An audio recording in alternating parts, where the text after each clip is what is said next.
वो लोगों की बड़ी लैनी भी जानता है सिस्टम, लोगों को मारना भी जानता है कि किसी कीमत के उत्ते असीं भारतीय पार्लीमेंट नूं अखंड जिहड़ा है वो रखना ही रखना है।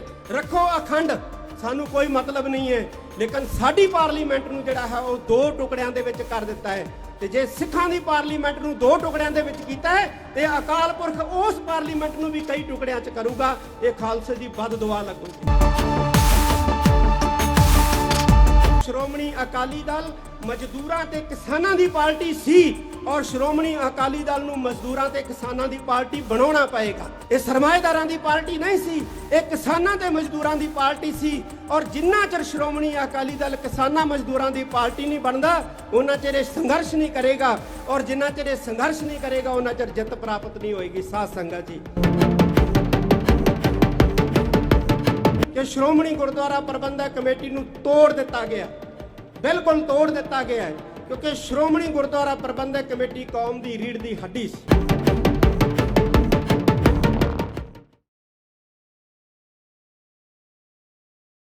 सब तो पहला फतेह प्रवान करो। वाहिगुरु जी का खालसा, वाहिगुरु जी की फतेह। असी सारे खालसे दा मानमत्ता शानमत्ता पर्व होला महला मनाउण वास्ते श्री आनंदपुर साहब की पावन धरती के उत्ते होम हमा के पहुँचे हैं। समुचे गुरु खालसा पंथ नूं, समुचियां गुरु नानक नाम लेवा सिख संगतां नूं इस महान पर्व होले महल्ले दियां बहुत बहुत बहुत बहुत बधाइयां होण। मेरे तो पहला बहुत सारे बुलारे, बहुत सारियां मानमत्तियां शख्सियतां आप जी नूं संबोधन होके गईयां ने।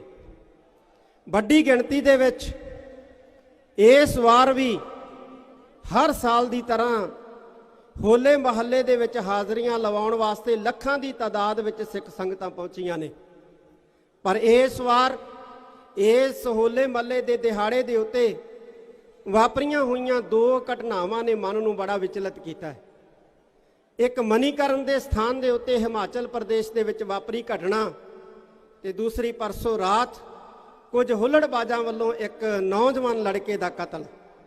इन्हां दो घटनावां ने सानू सोचण लई मजबूर कर दिता है कि असी किधर जा रहे हैं, सानू जाना किधर चाहिए।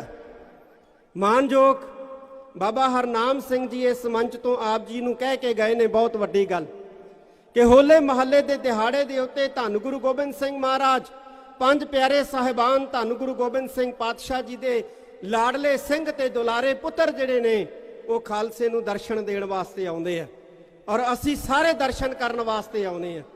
लेकिन जिस ढंग दे नाल असी आउणे आ, जिस ढंग दे नाल आके असी इत्थे वर्त वर्ताओ करदे आ, कि असी आस रख सकते हैं कि धन गुरु गोबिंद सिंह महाराज सानू दर्शन देणगे, धन गुरु गोबिंद सिंह पातशाह दे साहबजादे सानू दर्शन देणगे।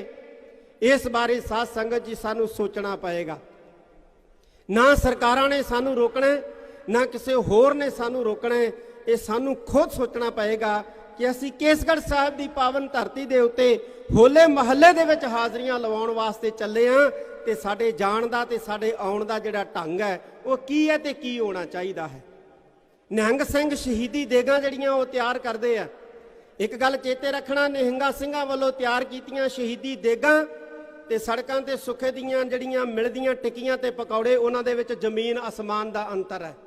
इस पासे भी सानू बड़ा ध्यान देने की लोड़ है और ये चीज़ां जिहड़ियां ने हुल्लड़बाजां नूं उत्साहित करदियां ने। जे असी होला महल्ला मनाउण वास्ते आए हाँ तो सानू जिहड़ा है इस उत्ते सख्ती दे नाल जिहड़ा है वो पहरेदारी करनी पएगी। सानू सोचना पएगा, साडे नौजवानां नूं सोचना पएगा कि असी की तौर तरीका वरत रहे हैं धन गुरु गोबिंद सिंह पातशाह के दर्शन करन जाण वेले। गुरु के दर्शन करन जाइए तो निमरता दे नाल जाना चाहिए है, सादगी दे नाल जाना चाहिए है।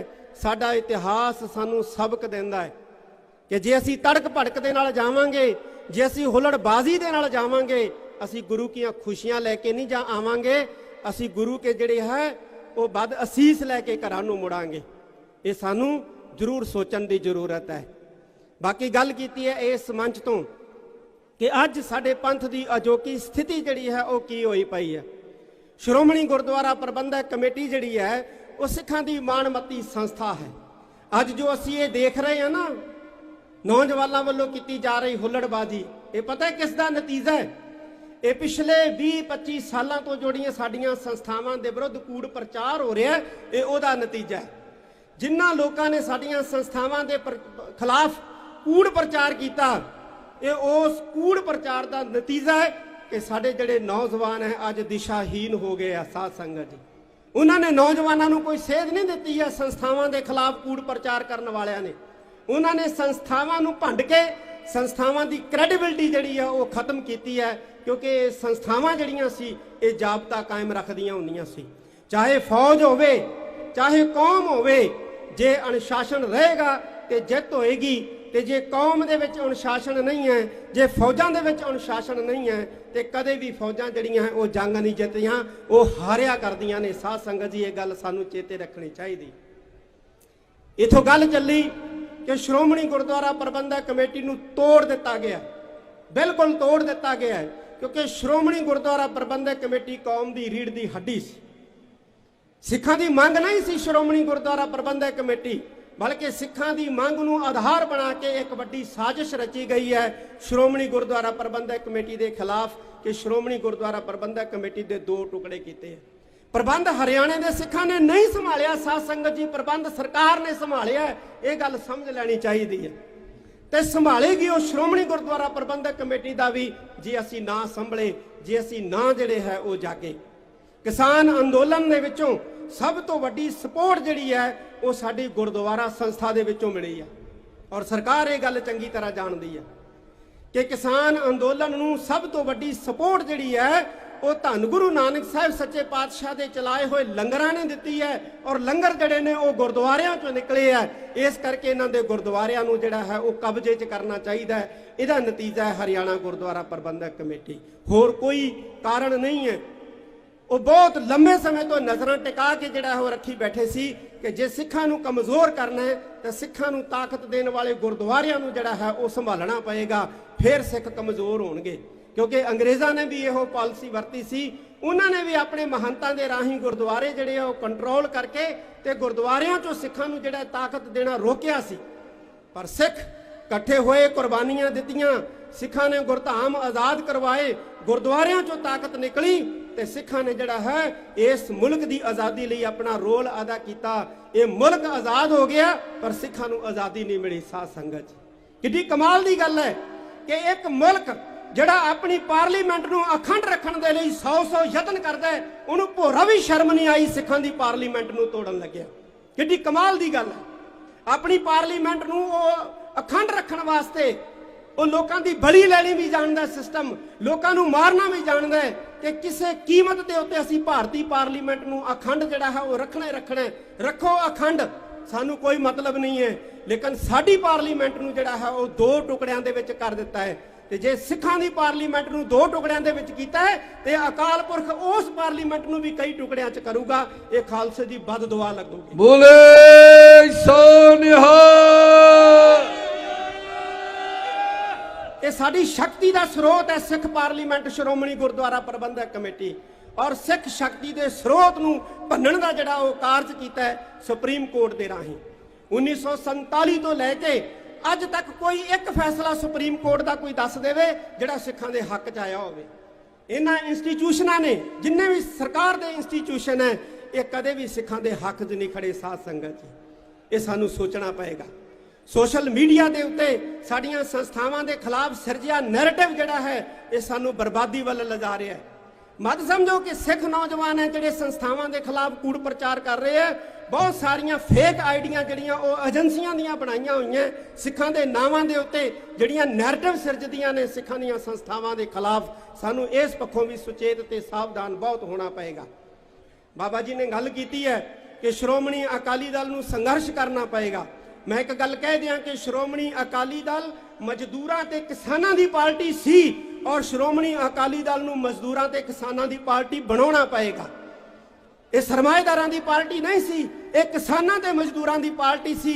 और जिन्ना चਿਰ श्रोमणी अकाली दल किसानां मजदूरां दी पार्टी नहीं बनता उन्ना चਿਰ संघर्ष नहीं करेगा, और जिन्ना चਿਰ संघर्ष नहीं करेगा उन्ना चਿਰ जित प्राप्त नहीं होएगी। साध संगत जी, ये भी सानू सोच लेना चाहिए।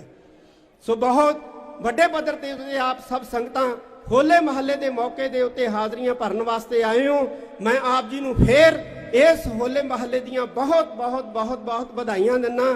ਔਰ ਮਾਨਯੋਗ ਸਿੰਘ ਸਾਹਿਬ ਗਿਆਨੀ ਰਘਬੀਰ ਸਿੰਘ ਜੀ ਜਥੇਦਾਰ ਤਖਤ ਸ੍ਰੀ ਕੇਸਗੜ੍ਹ ਸਾਹਿਬ, ਇੱਥੋਂ ਦੀ ਮੈਨੇਜਮੈਂਟ ਜਿਨ੍ਹਾਂ ਨੇ ਬਹੁਤ ਵਧੀਆ ਇੰਤਜ਼ਾਮ ਕੀਤੇ ਨੇ, ਮੈਂ ਇਹਨਾਂ ਦਾ ਵੀ ਬਹੁਤ ਬਹੁਤ ਬਹੁਤ ਬਹੁਤ ਧੰਨਵਾਦ ਕਰਦਾ।